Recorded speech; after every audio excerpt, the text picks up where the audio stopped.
Hello दोस्तों, कैसे आप सब। उम्मीद करते हैं कि ठीक ही होंगे और आप लोगों की पढ़ाई भी बहुत अच्छे से चल रहा होगा। आज के इस क्लास में हम लोग है ना हिंदी व्याकरण का जो संज्ञा चैप्टर है ना उसको कंप्लीट करने वाले हैं। अगर आप लोगों को संज्ञा समझ में नहीं आता है कि कौन सा भाववाचक संज्ञा है, कौन सा जातिवाचक, कौन सा समूहवाचक है और आप एग्जाम में गलत कर रहे हैं, ठीक है, तो आप जो है अगला है ना 10 मिनट ध्यान से इस क्लास को सुनिए। 10 मिनट में आपका सारा प्रॉब्लम जो है दूर हो जाएगा, ठीक है। देखिए ये जो है ना संज्ञा तो बचपन से हम लोग पढ़ते हुए आ रहे हैं कि किसी भी व्यक्ति, किसी भी वस्तु, किसी भी स्थान आदि के नाम को संज्ञा कहते हैं, ठीक है। माने एक लाइन में अगर कहे तो नाम ही संज्ञा है। माने कोई भी नाम ले लो आप, ठीक है, पर्वत, पठार, कुर्सी, टेबल, गाय, बकरी, भैंस, इंसान, लड़का, लड़की, ठीक है, नदी, कुछ भी बोल लो, ये सब संज्ञा है। लेकिन संज्ञा जो है इसको 5 भागों में बांटा गया। देखिए संज्ञा जो है ना व्यक्तिवाचक, जातिवाचक, भाववाचक, समूहवाचक, द्रव्यवाचक, ये भी आपको आता होगा।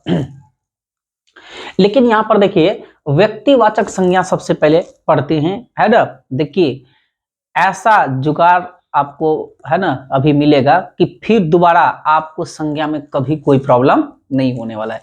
यहाँ देखिए कहता है कि जो दुनिया में एक हो, देखो जो दुनिया में सिर्फ एक हो वो सब व्यक्तिवाचक संज्ञा है, क्योंकि व्यक्तिवाचक में केवल खास खास जगह, खास व्यक्ति है ना, ये सब आएगा। इसलिए जो दुनिया में सिर्फ एक हो वह व्यक्तिवाचक संज्ञा का उदाहरण होगा। जैसे लाल किला, ठीक है, बताइए लाल किला जो है दिल्ली में जो है ये एक ही को है ना, तो ये लाल किला क्या है, व्यक्तिवाचक संज्ञा है। ताजमहल एगो है, व्यक्तिवाचक संज्ञा हुआ। सूर्य एगो है, व्यक्तिवाचक संज्ञा हुआ। पृथ्वी जिसमें हम लोग रहते हैं एक है, व्यक्तिवाचक संज्ञा हुआ। पूरब व्यक्तिवाचक संज्ञा, एक ही को ना पूरब है, डबल पूरब तो है नहीं। पश्चिम, उत्तर, दक्षिण, ये सब क्या है, व्यक्तिवाचक संज्ञा, क्योंकि ये सिर्फ एक है, ठीक है। सूरज एगो है, व्यक्तिवाचक संज्ञा है। माना जो अकेला है ना वो व्यक्तिवाचक है। ये बात समझ में आ गया। इसके अलावा देखिए अब क्या कहता है, किसी भी खास व्यक्ति, खास वस्तु, खास स्थान के नाम को हम लोग व्यक्तिवाचक संज्ञा कहते हैं। जैसे खास स्थान, जैसे हम बोलेंगे शहर, तो शहर कोई खास स्थान हुआ नहीं, लेकिन अगर हम शहर में नाम ले लेंगे पटना, शहर में नाम ले लेंगे कटिहार, एक खास स्थान है ना, स्थान का नाम बोल रहे हैं, तो ये व्यक्तिवाचक हो जाएगा। अब देखिए जाति और व्यक्ति दोनों को साथ साथ समझिएगा ना तो मजा आ जाएगा, है ना। जैसे यहां पर आप देखिए, ये देखिए गाय है, गाय क्या हो गया, जातिवाचक हो गया, क्योंकि वह कोई भी वस्तु या कोई भी प्राणी की समस्त जाति का बोध हो तो उसको जातिवाचक संज्ञा कहते हैं, ठीक है। गाय जो है, गाय आप जान रहे हैं, गाय देखे भी होंगे गाय, तो गाय जो है जैसे बोलेंगे तो सभी गाय का एकदम बोध हो जाएगा। लेकिन गाय में अगर हम बोल देंगे जर्सी गाय, हरियाणवी गाय, उजली गाय, चितकाबरी गाय, यानी है ना नाम लेकर अगर बोल देंगे तो वो हो जाएगा व्यक्तिवाचक संज्ञा। मतलब समझ में आ गया होगा कि गाय जो है ये जातिवाचक संज्ञा हुआ, और उसमें अगर हम लोग नाम बोलेंगे जर्सी गाय, उजली गाय, है ना, इस तरह से नाम बोलेंगे तो वो व्यक्तिवाचक संज्ञा हो जाएगा। जैसे बोलेंगे कुत्ता, कुत्ता क्या हो गया, जातिवाचक संज्ञा हो गया। कुत्ता में अब लोग नाम रख देता है टॉमी, है ना, या कोई और भी कुछ भी नाम रख देता है। लोग नाम रख करके, जैसे टॉमी कुत्ता नाम ले लिए ना, उजला कुत्ता नाम ले लिए ना, काला कुत्ता नाम ले लिए ना, तो इस तरह से वो क्या हो जाएगा, व्यक्तिवाचक संज्ञा हो जाएगा। जैसे हम लोग बोलेंगे तब कहेगा सर गाय, कुत्ता, भैंस भी तो जातिवाचक हो जाएगा। जी भैंस भी जातिवाचक है। भैंस में हम लोग बोलेंगे मुर्रा भैंस, बोलेंगे है ना काली भैंस, बोलेंगे है ना हरियाणवी भैंस, मतलब कुछ बोलेंगे नाम रख के बोलेंगे तो व्यक्तिवाचक हो जाएगा। जैसे यहाँ पर है नदी, नदी क्या है, जातिवाचक संज्ञा है। नदी में अगर हम नाम लेंगे गंगा नदी, यमुना नदी, नील नदी, है ना, ये सब अगर नाम ले लेंगे, नदी का नाम ले लेंगे तो वो फिर क्या हो जाएगा, व्यक्तिवाचक हो जाएगा। जैसे देखो ये मार्कर है, ये मार्कर का भी बहुत सारा कंपनी का मार्कर आता है, कोई खास कंपनी का नाम ऐसे मार्कर बोलेंगे तो जातिवाचक हो जाएगा, और कंपनी का नाम लेकर बोलेंगे तो क्या हो जाएगा, व्यक्तिवाचक हो जाएगा। जैसे अभी रूम में लगा हुआ है फैन, मतलब पंखा, पंखा क्या है, जातिवाचक है। अगर हम पंखा का कोई कंपनी का नाम बोल देंगे, हाँ भाई उषा कंपनी का पंखा, तो फिर उषा क्या हो जाएगा, वो जातिवाचक, ये व्यक्तिवाचक हो जाएगा। बोलेंगे तूफान फैन, तो वो फिर क्या हो जाएगा, व्यक्तिवाचक हो जाएगा। जैसे हम बोलेंगे शहर, तो शहर बोले तो सभी शहर का बोध हो गया, तो ये जातिवाचक हो गया। शहर में हम नाम बोलेंगे दिल्ली, कलकत्ता, मुंबई, चेन्नई, पटना, है ना, इस तरह से शहर का अगर नाम लेंगे तो वो फिर क्या हो जाएगा, ये सब दिल्ली, कलकत्ता, मुंबई ये सब व्यक्तिवाचक हो जाएगा। जैसे हम बोलेंगे गांव, गांव बोलेंगे तो जातिवाचक, और गांव का नाम ले लेंगे तो वो व्यक्तिवाचक हो जाएगा। जैसे ही बोलेंगे कमीज, ये क्या हो जाएगा, जातिवाचक। और कमीज भी बहुत सारा कंपनी का आता है, बहुत सारा कलर का आता है, कलर का नाम लेकर के या कंपनी का नाम लेकर के बोल लेंगे, यानी किसी खास कमीज का बात करेंगे तो वो फिर क्या हो जाएगा, व्यक्तिवाचक हो जाएगा। जैसे देखिए यहाँ पर महीना, तो महीना बोलेंगे तो जातिवाचक हो जाएगा, और महीना में नाम ले लेंगे जनवरी, बताइए जनवरी महीना का नाम ले लिया जनवरी, तो जनवरी हो जाएगा व्यक्तिवाचक।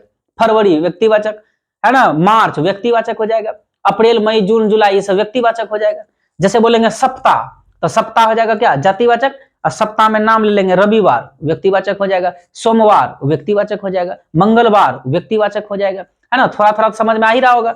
जैसे बोलेंगे हम लोग कलम, तो कलम बोले तो कलम हो जाएगा जातिवाचक। अब कलम में आता है एगो 2020 पेन आता है, एगो पेंटोनिक पेन आता है ना, तो पेंटोनिक कलम बोलेंगे, 2020 कलम बोलेंगे, है ना, इस तरह से नाम लेकर के अगर कलम कंपनी का बोलेंगे तो फिर वो व्यक्तिवाचक हो जाएगा, है ना, समझ में तो आ ही रहा होगा।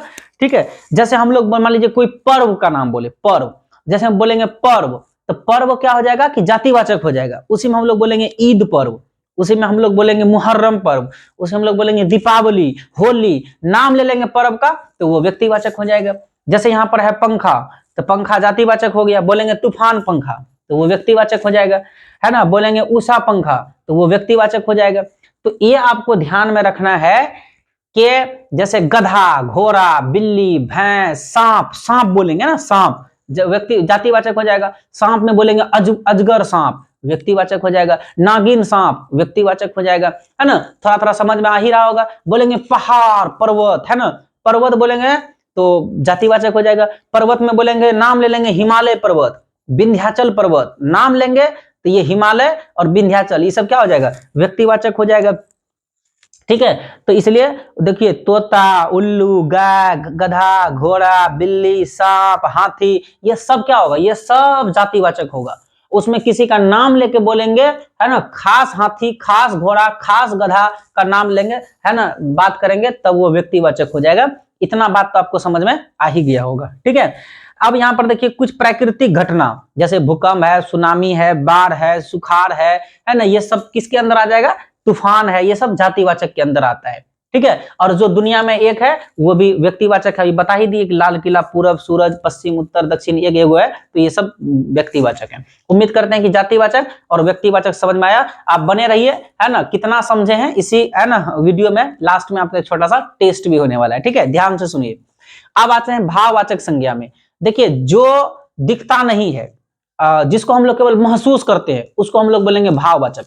जैसे बोलिए क्रोध, हमारे अंदर कितना गुस्सा भरा हुआ है ये आपको नहीं दिख सकता है, केवल आप महसूस कर सकते हैं कि हाँ इसको गुस्सा है। ठीक है, घृणा ये नहीं दिखता है, इसको केवल महसूस होता है, किया जा सकता है। अच्छाई, बुराई ये दिखता नहीं है, ये केवल महसूस किया जाता है। बीमारी ये दिखता नहीं है, जब आपको बीमारी होगा तो क्या ऊपर से दिखेगा कि आपको टाइफाइड धरा है, बोली नहीं दिखेगा, केवल महसूस होता है कि हाँ भाई हमें बीमारी है, हम बीमार है। ठीक है, और बुढ़ापा, जवानी, बचपना ये सब दिखता नहीं है, ये सब केवल महसूस होने वाली चीजें। ठीक है, गर्मी, प्रेम, ठंडी, सुख, दुख, ईर्ष्या ये सारी चीज दिखता नहीं है। क्या आप ये सब चीजों को पकड़ लोगे?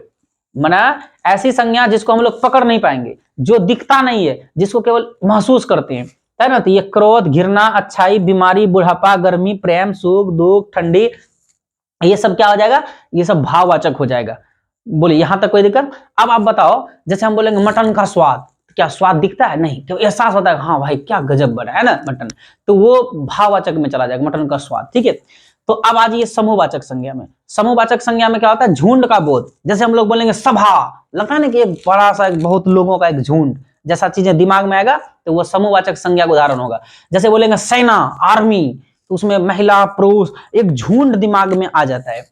गुच्छा बोलेंगे, अंगूरों का गुच्छा, है ना, इस तरह से ना केला का गुच्छा, तो एक गुच्छा टाइप का आएगा तो समूहवाचक संज्ञा में। वर्ग, जैसे बोलेंगे क्लास, जो आपका कक्षा है, उसमें देखो लड़का लड़की बहुत सारा लोग रहता है, एक ग्रुप में रहता है, तो ग्रुप का बोध हो तो समूहवाचक होता है, तो वर्ग समूहवाचक में चला जाएगा। परिवार, परिवार में कितने सारे लोग होते हैं, लोगों का एक पूरा ग्रुप होता है, तो परिवार भी समूहवाचक में आ जाएगा। बाजार समूहवाचक में आ जाएगा। दल, दल मतलब टीम, एक है ना 10 लोगों का 20 लोगों का टीम, जैसा ना क्रिकेट टीम, फुटबॉलर टीम, है ना, ये सब क्या हो जाएगा, सब समूहवाचक संज्ञा में आ जाएगा। समिति, समिति मतलब एक कमिटी, कमिटी में बहुत सारा लोग होता है, ग्रुप होता है, तो ये आपका समूहवाचक में आ जाएगा। मेला, बताइए मेला में कितने लोग रहते हैं ना, तो सारा लोगों का एक ग्रुप जो है वो जो है क्या होगा, समूहवाचक संज्ञा हो जाएगा। तो समूहवाचक संज्ञा में वो सब आएगा जिससे एक झुंड का बोध हो, जैसे सभा, सेना, गुच्छा, वर्ग, परिवार, बाजार, दल, समिति, मेला, है ना, इसके अंदर आ गया। ठीक है, अब आ जाओ द्रव्यवाचक संज्ञा। देखिए द्रव्यवाचक संज्ञा के बारे में आपको पहले से ये मालूम होगा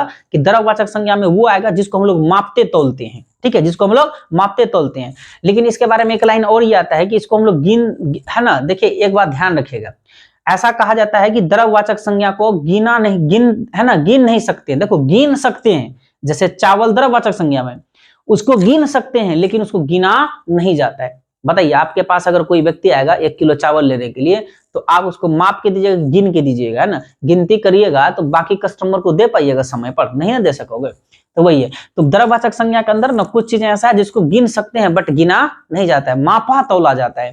तो जैसे लोहा हो गया, सोना हो गया, चांदी हो गया, तांबा हो गया, ये सब चीज माप तौल कर बिकता है, तो ये सब चीज किसके अंदर चला जाएगा, द्रव्यवाचक संज्ञा के अंदर में। जैसे तेल हो गया, घी हो गया, है ना, ये सब भी माप तौल कर बिकने वाला है, तो ये भी जो है कि द्रव्यवाचक संज्ञा के अंदर आ जाएगा। पानी, चीनी, आटा, सब्जी, दाल, बताइए ये सब चीज माप तौल के बिकता है ना, तो ये सब द्रव्यवाचक संज्ञा के अंदर आएगा। मटन हो गया, चिकन हो गया, कागज हो गया, लकड़ी हो गया, नमक हो गया, जो माप करके बिकता है तो उसको हम लोग क्या बोलेंगे, द्रव्यवाचक संज्ञा बोलेंगे। उम्मीद है कि आपको ये सब संज्ञा जो है ना समझ में आया होगा।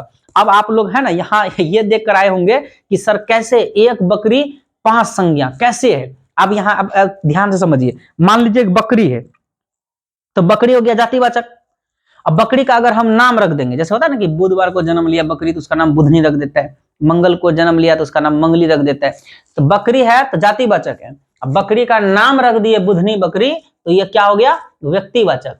और बकरी को काट दिए तो क्या हो गया, मटन, मटन हो गया, तो मटन क्या हो जाएगा, मटन को मापते तोलते हैं तो मटन हो जाएगा द्रव्यवाचक संज्ञा। अब मटन को खूब अच्छा से बना लिए, तेल मसाला दे करके खाएंगे मटन का स्वाद, तो स्वाद क्या हो जाएगा, भाववाचक। और बकरियों का एक झुंड रहेगा तो उसको क्या बोलेंगे, समूहवाचक। समझ में आया कि नहीं। देखिए बकरी जातिवाचक, नाम रख देंगे व्यक्तिवाचक, मटन हो जाएगा द्रव्यवाचक, उसका स्वाद भाववाचक, और बकरियों का झुंड समूहवाचक। समझ में आ गया, नहीं आया है तो एक बार और फिर है ना सुन लीजिए। अब थोड़ा सा आगे एक टेस्ट लगाइए ना।